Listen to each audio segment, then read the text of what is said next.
Hello everyone, and thanks for hanging out with us for the Behind the Numbers weekly listen and e-marketer podcast made possible by mParticle. This is the Friday show that reviews the most, my head spinning, media and retail news stories of the week. I'm your host, Marcus Johnson. In today's show, Elon buys Twitter. You also have to be responsible for the consequences of that free speech, and I don't know why anybody would volunteer to be the face of Twitter under that context, especially if you're the richest person in the world. Hybrid shopping. People are shopping online a lot more. They're making a lot more of their decisions online. They're going to the stores to make the purchase. They have to have that experience completely integrated. So for me, I come from a mobile background. That's where the answer lies, sort of tie it all together on mobile. Keeping consumers' attention. I had a tough time believing that everybody goes to a website and wants to watch a video. I think it kind of harkens back to what we're talking about with hybrid shopping. It's like different people want different things from their experience, and you need to provide the content they want on their terms and make it easily accessible for them. Live streaming interactivity. Facebook's physical store. An unpopular opinion about Netflix. And how much does the average American get back in their taxes each year?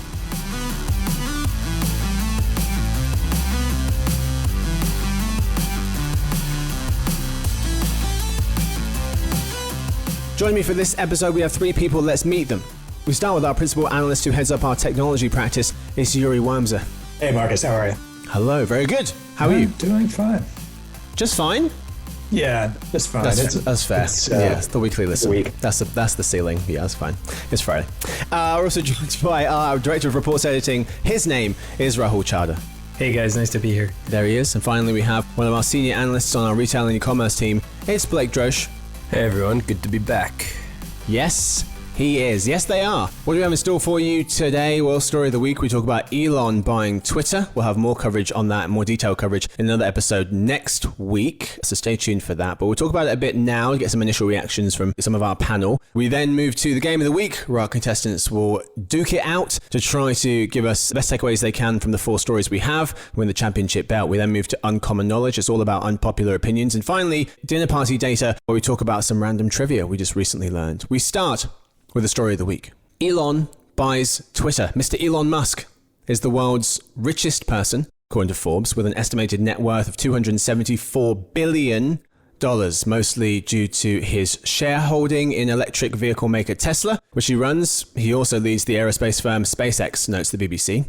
And now he's buying Twitter for $44 billion. As part of the takeover, expected to close later this year, Twitter's shares will be delisted and it will be taken private. So Mr. Musk will have complete control of the company and will be able to make any changes he wants. The purchase happened really, really quickly. And lots of folks are scratching their heads trying to figure out why Mr. Musk bought the social media platform. As Natalie Sherman and Daniel Thomas of the BBC note, despite its influence, Twitter has rarely turned a profit, and user growth, particularly in the US, has slowed. The company, founded in 2004, ended 2021 with $5 billion in revenue, 25 times less than Facebook made, and 217 million daily users globally. That's 10 times fewer than Facebook. Mr. Musk, with 83 million Twitter followers himself, has said he wants to unlock Twitter's potential as a bastion of free speech and has called for a series of changes, from relaxing its content restrictions to eradicating fake accounts. It is not clear who will lead the company moving forward. Twitter is currently led by Parag Agrawal, who took over from co-founder and former CEO Jack Dorsey last November. Initial reactions, gents. What do you make of this? I think it's ironic that somebody who wants to bring more quote-unquote free speech to the platform has complained about a 19-year-old kid who created an account tracking his flights. I don't know. Elon Musk is just a wild person to me. Like, he seems like he has the temperament of like a child king. Like, I don't understand what his motivations are for things. He seems to do things on a whim, and nobody's going to say no to the guy. I think for marketers, this is probably sounds like bad news on the face of it. Twitter is not a juggernaut. It only accounts for about 1.2% of digital ad revenue this year, according to our own forecasts. But if his move to free speech gives rise to more toxic content, advertisers, I think, need to be understandably concerned about brand safety on the platform. Yeah. I think improved content is just one of the key pillars it needs to try to drive ad revenue growth, if that's their business model moving forward. There are. Go on, you hit me. I think it's bad news for marketers for another reason, and Rahul alluded to it, is that Musk might change the business strategy, the business model, away from ads and towards more things like subscriptions. So what does that mean? I'm not sure. It probably means fewer ads, a different way of presenting them. We'll see what happens, but it definitely looks like a shift in strategy is coming. It seems like this isn't really a business play at all for him. It's something that's of personal interest. And I agree that let's take it at face value that the reason he's doing it is because he wants to promote free speech. But, you also have to be responsible for the consequences of that free speech. And I don't know why anybody would volunteer to be the face of Twitter under that context, especially if you're the richest person in the world. Yeah.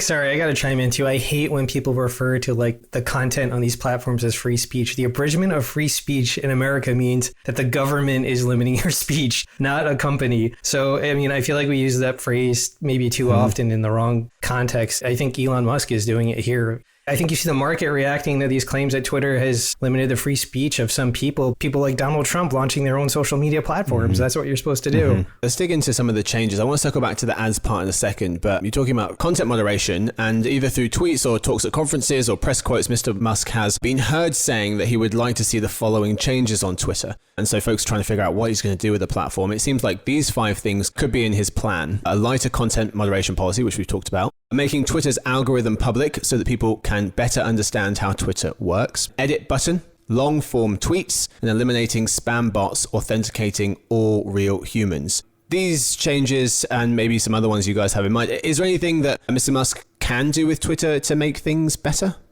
I really like the idea of exposing the algorithms. That's one area where I'm in agreement with him. I think it would be great to see how Twitter chooses to show you what it shows. And if he can create an easy interface to show that, I'm all for that. Yeah. Yeah, I agree. I mean, I think it's going to be, for a lot of the accusations about bias around the Twitter algorithm, I think that it is going to be a good thing to bring it to light. And I think a lot of people who have made those accusations about biases are probably going to be pretty disappointed in how standard the algorithm works and just trying to keep people engaged on the platform.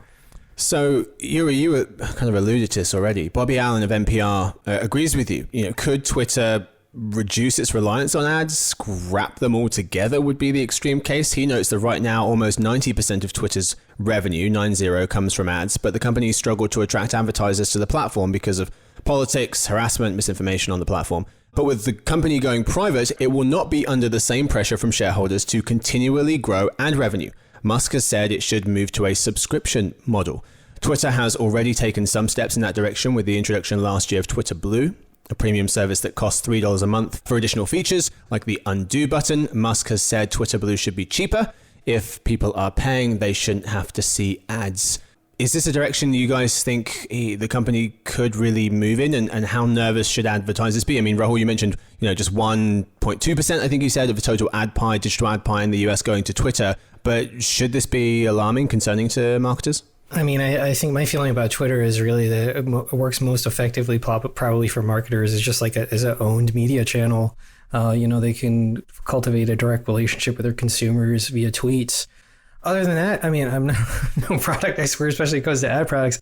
I have a hard time seeing a path forward unless they really double down on content moderation, create new ad format products, and expand their offerings that way, and just provide marketers a valuable reason. I meant to look this up beforehand, but I have a suspicion that the number of users, Twitter users in the US at least, is pretty flatlined. I think Twitter also kind of has this weird experience of, journalists tend to focus on it very heavily, and I think they use it disproportionately.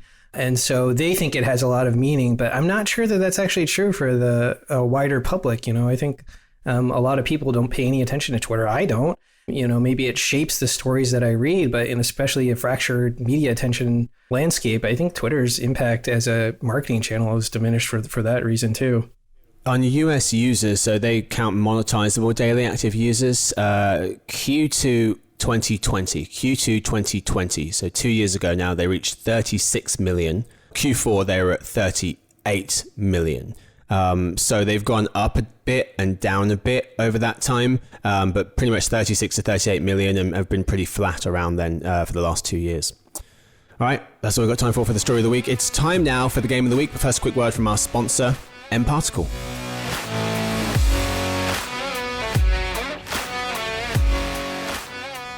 At the end of the day, your customer has to be at the center of everything you do. This starts with the right customer data strategy as well as the right foundation to solve the challenges that typically inhibit success, such as data quality, data governance, and connectivity. mParticle is your real-time customer data infrastructure that helps you accelerate your data strategy by cleansing, visualizing, and integrating your customer data from anywhere to anywhere. Ultimately, better data leads to better decisions, better customer experiences, and better outcomes. See why the best brands choose mParticle. Go to www.mparticle.com.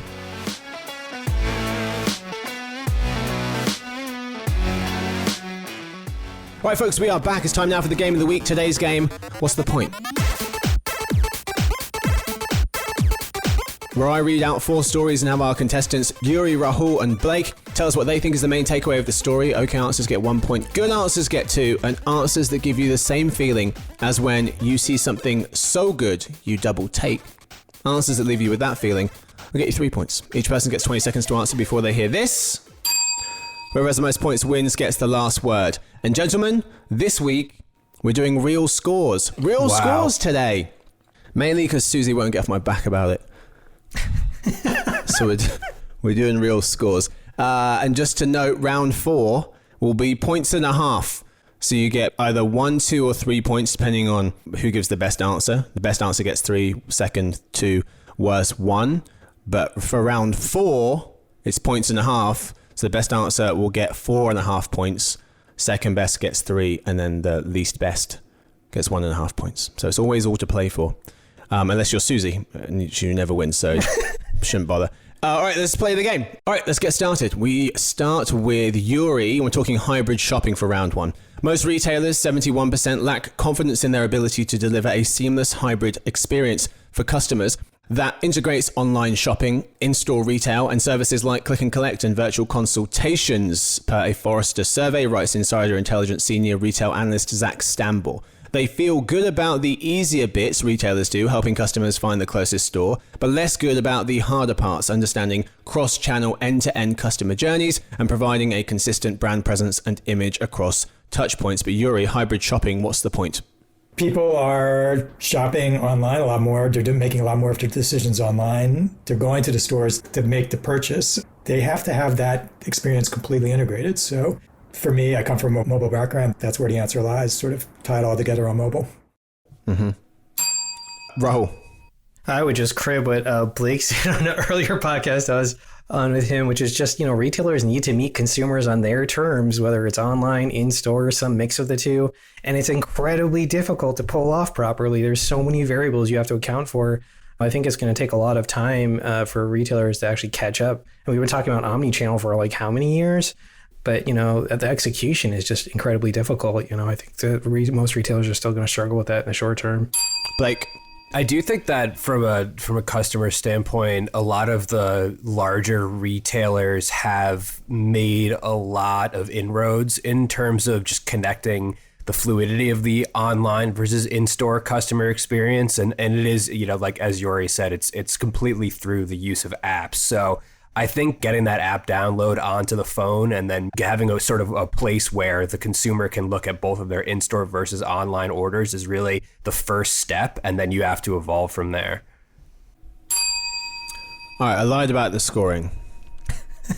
I like it better when you, I think, I don't know if I understand correctly, you're actually assigning points, but I like the whose line is it anyway approach to the game where I'm like, I think you're secretly just awarding some people 1 million points and then deducting an equal amount from somebody else should you decide.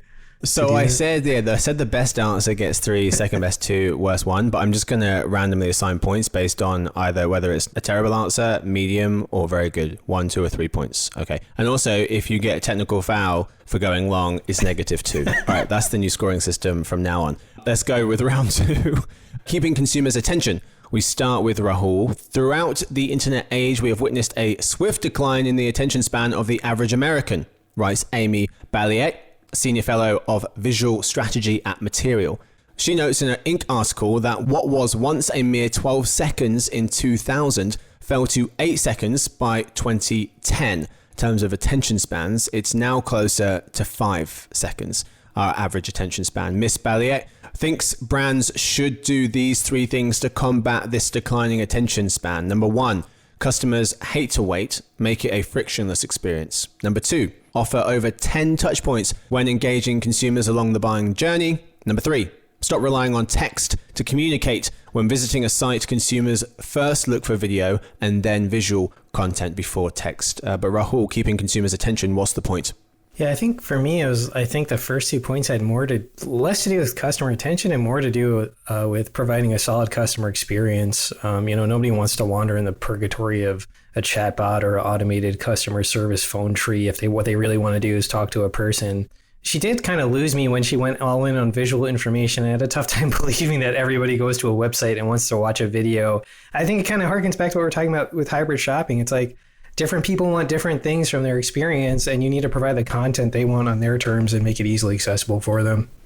Blake? Yeah, I really keyed in on that difference between the videos and text because maybe in theory they've got a point there, but the user experience for watching a video, it's often laggy. You have to adjust the volume on your computer. Sometimes you get hit with an ad. It doesn't play correctly. There are just a million things that can go wrong where text is really kind of simple, and I don't think that we should be undervaluing it. Yuri? I'm calling a personal foul on Blake since he took my idea, but I agree 100% with him, though. Video has the potential to be laggy and have bad customer experience. So I think the good compromises are still images that are easy to load fast, sort of tell the story very quickly, and keep the customer's attention. So that's the compromise I'd go with. All right. At halftime, Rahul and Blake just out in front, 4 points each. Yuri's got 3. We move to our third round, live streaming interactivity. YouTube recently announced 5 new live streaming features that let creators host guests and interact with viewers per Search Engine Journal, writes Insider Intelligence analyst Daniel Konstantinovich. The new live streaming features include Go Live Together, where streamers can send links to guests to join a stream in progress, and a live Q&A feature that will be separate from the chat function. Blake, live streaming interactivity, what's the point? A lot of these updates are basically things that are soon going to become table stakes with live streaming, and it seems like YouTube is just catching up with other platforms like Instagram, which have had a lot of these features for a while. Interesting enough, YouTube was also one of the latest to get around to shoppable live stream, but it has tons of potential because it's where a lot of people watch live stream videos. So I wouldn't discount them for being slightly later. Yuri? I think YouTube has a ton of potential in this area. I mean, it's already leading, just because I think a lot of the retailers will want to kind of own a live stream, and YouTube may be a good way to do that, using a YouTube channel instead of going via a social media company that may host it instead. So, yeah, I'm pretty bullish on YouTube. Rahul? Yeah, I when I read about live streaming, I feel like Grandpa Simpson. Like, I used to be with it, but then they changed what it was, and now what's it feels weird and scary to me. Like, all this stuff sounds great if you like to watch people play video games in real time and do makeup tutorials, I guess. I don't really understand what people do on live streams, but I mean, I would defer to Blake. I would just guess that this is has something to do with like product parity with like other more maybe heavily used live streaming platforms. A few stats for you. From the article, Daniel wrote, 52% of people most frequently watched live video on YouTube. Facebook was in second place with 42%, according to a November 2021 survey from The Soul Publishing. And the second point here is a similar share, 53% this time, not 52, 53% of people worldwide have shopped via a live streaming event on platforms like Facebook or Instagram. Bazaar Voice's February social shopping survey says that. All right, we move to our final round. It's 1.5 points. Round 4. Okay. We start with Yuri, Facebook's physical store. Facebook is opening its first physical store to show off its virtual gadgets, writes Naomi Nix of the Washington Post. Customers will be able to test out Facebook's growing line of smart hardware devices, she notes, like its VR headset Quest 2, smart glasses Ray-Ban Stories, and its video calling device Portal. Facebook will sell some of the devices directly in the store. The Meta store opens May 9th, is roughly 1,500 square feet, and is located near the headquarters of its Reality Labs division in California. But Yuri, Facebook's first physical store, what's the point? It's a real effort. I think it's more of a concept effort. Right now, they don't have enough physical products, I think, to make sense to have stores all over the country. But I think that's coming with their metaverse strategy. They're going to double down on VR devices. They're going to come out with smart glasses. They're going to come out with mixed reality headsets. They have Project Aria, Project Nazar. This is just a first effort at it, but I think it makes a lot of sense. Rahul. I feel like Yori should get whatever points are assigned to me because I'm going to parrot what I edited his AR and VR forecasting report. Collusion. And I think he made some really interesting points. One was just that, smartphones are kind of the gateway drug for at least augmented reality. I think, you already made the note that people are going to use their smartphones more often as the first device that will maybe be the stepping stone into AR or VR. I think VR specifically still lacks like the piece of killer hardware. Like what's the iPhone equivalent for AR that'll get people to adopt it in widespread numbers? It still feels like we're in the peak of the inflated expectation stage of Gartner's hype cycle when it comes to the metaverse. And I'm curious, I don't know if Yori knows about this too, but, is one of Meta's motivations in selling hardware is that it presents some other angle for them to also gather data on users that might not be otherwise as easily available to them. Blake. I think it's really ironic that Facebook has to open up physical stores in order to market products that are to get people interested in their metaverse.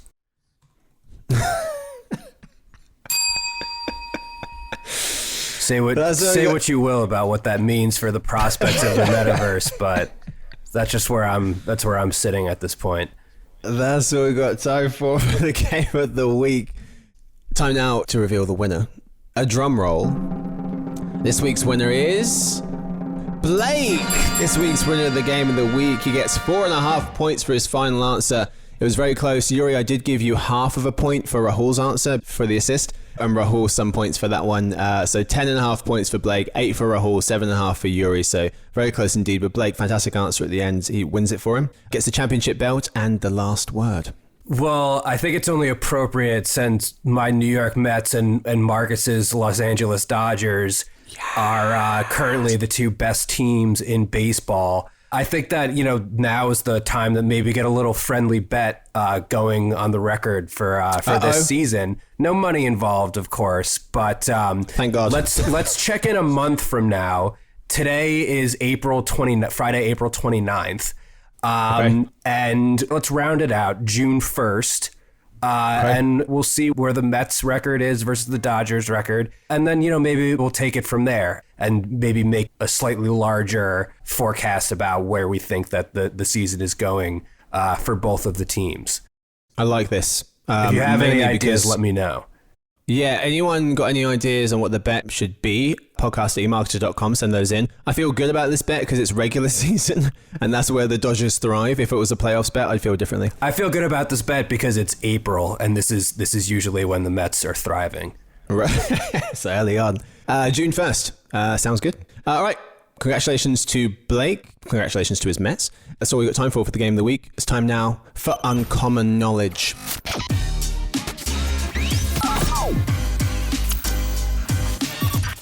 Welcome to Uncommon Knowledge, the segment where we offer up some unpopular, atypical opinions about things. We start with an unpopular opinion from the BBC Radio 1 feature this segment was inspired by, then an unpopular opinion from the internet, and finally we get an unpopular opinion from one of our analysts related to the media world. So we've got 3 for you. We start with an unpopular opinion from the BBC Radio 1 show. Here it is. Binge watching has ruined TV shows. I would agree with that to some degree, mostly because I think it has more to do with like my brain melting, maybe because of the pandemic. I don't know. But I think that binge watching programs, I fail to retain information as much. I don't know if this is true of other people. I feel like when I was younger, you just had to wait for stuff to be aired on linear TV. I would kind of remember stuff more easily. Well, it's an interesting point. Is that because less water cooler conversations? Because you can't talk about it. You may say, oh, what are you watching right now? But everyone's at a different place in the show, even if they've watched it. So if someone's on season 5 or season 2, different episodes within season 2. Whereas before it was, oh, no one's seen further than this. And most people had paid attention to that episode, like Game of Thrones when it first was coming out. And so maybe you talked about it more and it was easier to remember. Yeah, I also feel like the fact that the producers of these shows know how they're watched and how they're binged, that they focus way more on making like the last 3 minutes of every episode kind of like a cliffhanger, like catchy enough to like get you to watch the next episode. And then that sort of takes away the focus from like the entirety of the episodes, which generally aren't that good. It's just like the last couple of minutes are like, I guess I need to watch the next one just to find out what happens. And then like they don't follow up on how the previous episode ended, and they're catering to binging now. I think it's watering down the content a little bit. Interesting. Yuri, do you binge? I don't, and my take on this is the binge watching hasn't ruined TV as much as it's killed productivity, because I'm just a zombie at work after I do it. So that's why I stopped. It's fair. Right, I've got another one for you from the internet. If you give up, it means you never wanted it. This one's a little heavy, but I think actually there's some truth. There's a lot of truth in it. If you've given up on anything. That's an opinion in its entirety. Yeah. I disagree with that. I mean, I think there's times where it's worth quitting. I think sometimes we valorize, like, there's an interesting debate. I wish you were my dad. Well, I think, I've been reading a lot about this idea of resilience, how to breed resilience. And a lot of times it has to do with like developing that in your child, I think is most often the context. And I don't disagree with that, but I certainly think there are situations where it's the best move for you as an individual is to quit. Like if you're at a job where you're being horribly exploited, or you're in a situation where people are heaping abuse on you, get out of there. Like, why stick around? Like, you don't have to do it out of some sense of loyalty to the idea of grittiness or something. Well, I just sent over the adoption papers. Just want to take a look at those and let me know. I could just e-sign them. Perfect. Anyone else? Is this true? If you give up, it means you never wanted it? I mean, I think that people who kill themselves trying to achieve certain goals often do get there and then find out that they're miserable because they haven't paid enough attention to the things going on in their life. So I think sometimes giving up is just, like on certain things is just a concession to wanting to have more of a well-rounded life in a lot of circumstances. So I agree with Rahul that, we should question that conventional mentality about having that super, super extreme work ethic and goal orientation lifestyle at, the expense of the rest of, your life being good or comfortable or whatever. You hear from a lot of sports professionals like Kobe, Tom Brady, like so focused on winning, so focused on being the best they could be. They made sacrifices and concessions in their personal lives. And so, there's definitely something that you have to sacrifice to achieve greatness, success in one arena of your life. Yuri, you with us on this, or you feel like... I think that you have to go all in, but that doesn't mean you have to go all in on just one thing. And sometimes they're competing priorities. So you have to balance that at times and move on if things aren't working or taking up too much space. Yeah. Let's get one more unpopular opinion. This one comes from one of the panel, comes from Blake, and it's an unpopular opinion about Netflix. Blake, what you got? There's been a lot in the news lately, and certainly a lot of it is justified that, the market for streaming has become so fragmented. There's subscription fatigue. There's so much competition. So, when Netflix, reported its earnings, there's been a lot of speculation as to, how far Netflix, may fall in terms of its value as a company. But I think that, a lot of it is actually going to be overblown because, yes, the market is really fragmented. But when you look at it as a whole and how really the destination for the most popular premium content is taking place on streaming services, just because, Apple TV is having a moment right now with some of their content being, more popular, it doesn't mean that Netflix isn't, a couple hit series or shows away from bouncing back. And I also think that their model of a, non-advertiser premium streaming network, that brand isn't necessarily going to need to amend itself in order to keep being a successful streaming service. And I just think that there's still a lot going for them, despite the fact that, they're dealing with a situation right now. But I think long term as a company, a lot of these things are gonna level out and blow over. And I don't think that they need to be making drastic changes like everyone's suggesting in order to survive in the streaming space. Gents, are we in or out on this opinion? I'm pretty much in on it. I think that they have some real challenges, in part because of subscription fatigue and really strong competitors developing in their market. But just what Blake said, they've got incredible content, and at some point they're going to get another hit, and that should stabilize them going forward. Rahul? I think I disagree. I think Netflix launching an ad-supported tier is them reacting to the market instead of leading it. I think you're watching their first mover advantage of app rate when they're competing against linear TV or some older form of media. Yeah, everything looked great for them, but now they're competing against other streamers. And as Blake has noted, I think content is going to be the key differentiator among these services. And I don't think viewers are going to have any fidelity to one service in particular. I think you're going to see churn rates go up, and they're just going to be hopping around unless somebody gives them a reason to lock in, like on an annual basis or something. I agree with both sides of the coin. So Rahul, with regards to the timing of this, if they'd done this last year, I think that it would have been fine and people would have been very excited. And Ross Benish, who covers TV and video for us, made this point that, advertisers are extremely thirsty for Netflix ads to get onto that platform. So the timing of this does seem a little bit desperate as opposed to getting ahead of it and saying, okay, now's the time to turn on those taps and not just holding out, being stubborn and holding out, because that's what we've said in the past, that we wouldn't do ads. That said, the other side of the coin, Yuri and Blake, that you're talking about, 73 to 75 million US and Canada users for the last 8 quarters. So it's gone up, it's gone down, it's gone up, it's gone down. So there's nothing new there. So the fact that they went down a bit this quarter for the US and Canada for users shouldn't really surprise many people. And then also they made $1 billion more in revenue this Q1 versus last Q1. And finally, time spent. The time spent numbers look pretty great. People spending time watching TV, of all the time people spent watching TV in February 2022, according to Nielsen, 6.4% of that time was spent watching Netflix, which was actually up from last year. They have triple the share of TV time. Prime has quadruple that of Disney Plus, and YouTube, which has a similar share to Netflix, that actually ticked down. Hulu, which has half as much as Netflix, was flat. These are some of the points I was making on the Netflix episode yesterday. So I don't think they're as in bad shape as people make out, but they should have got ahead of the ads thing sooner, I think. That's all we've got time for unpopular opinion. It's a good one. Time now for dinner party data. This is the part of the show where we tell you the most interesting thing that we've learned this week.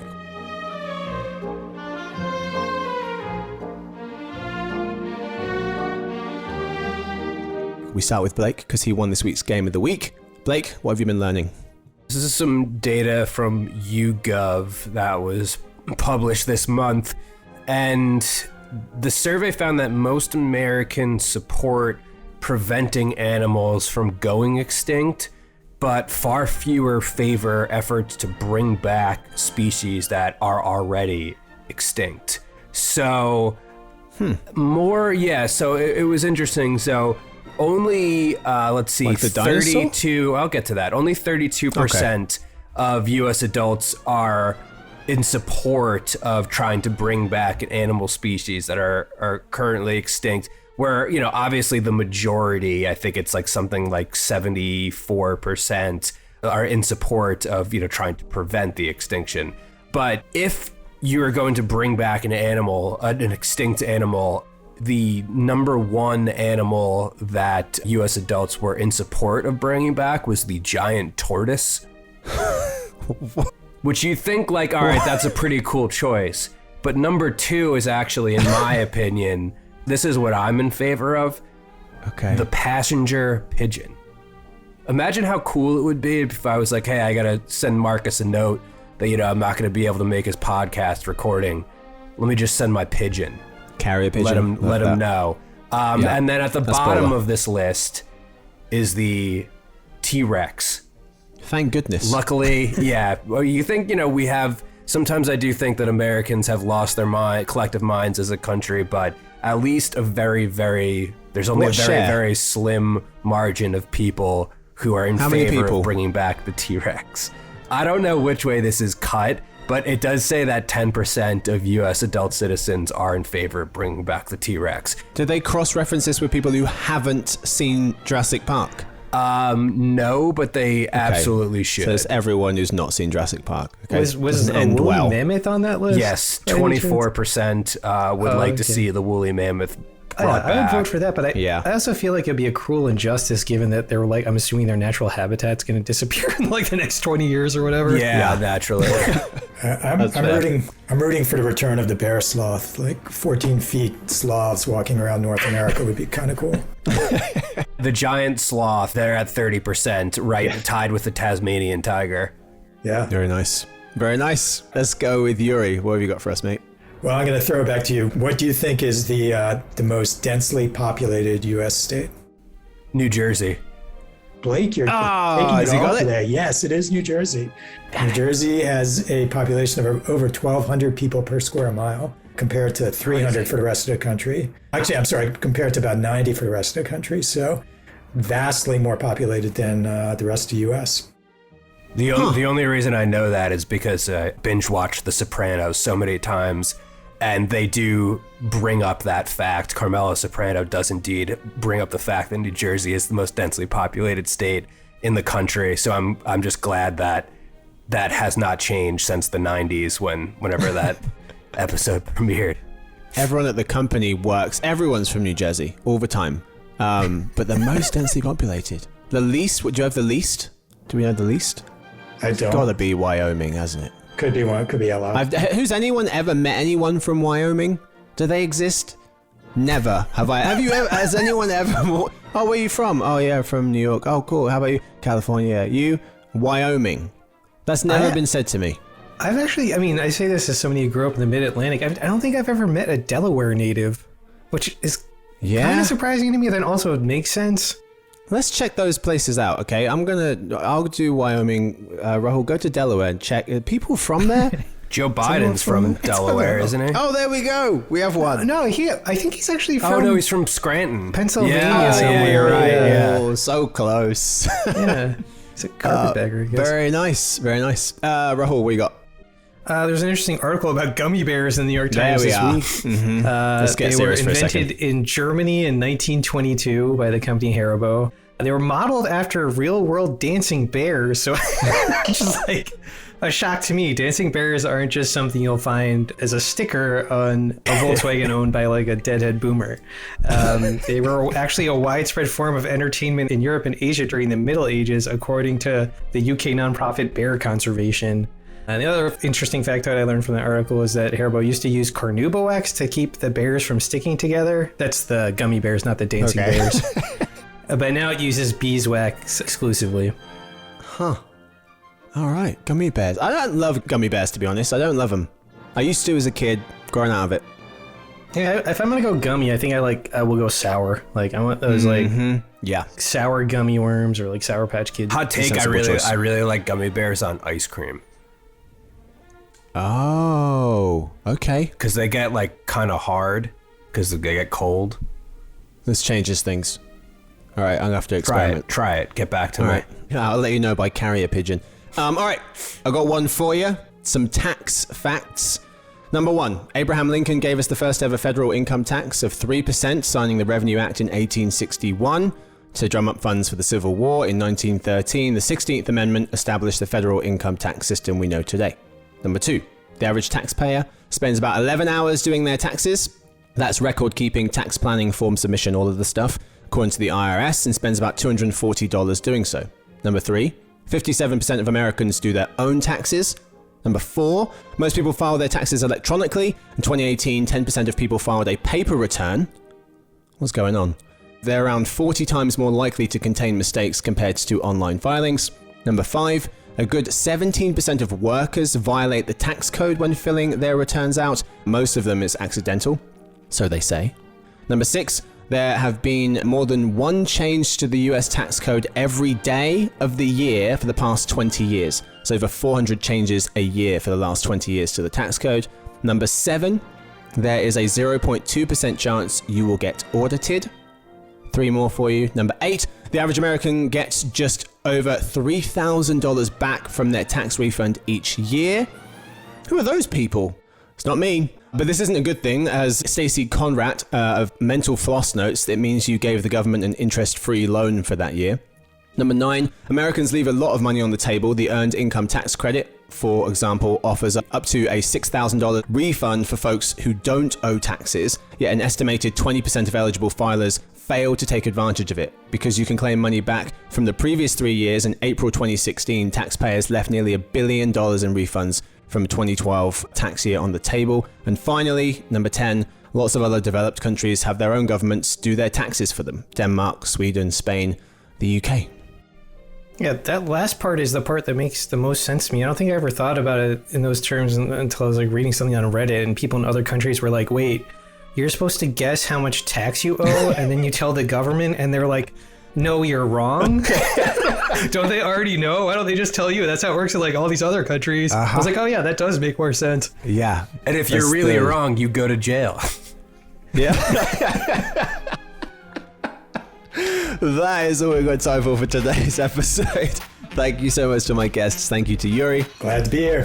Thank you, Rahul. Thanks, guys. Always a pleasure. And thank you to the champion to the game of the week, Blake. Thank you. Thanks to Todd, who's helping us edit the show. And thanks to everyone listening. We'll see you guys on Monday for the Behind the Numbers Daily, an eMarketer podcast made possible by mParticle. Happy weekends.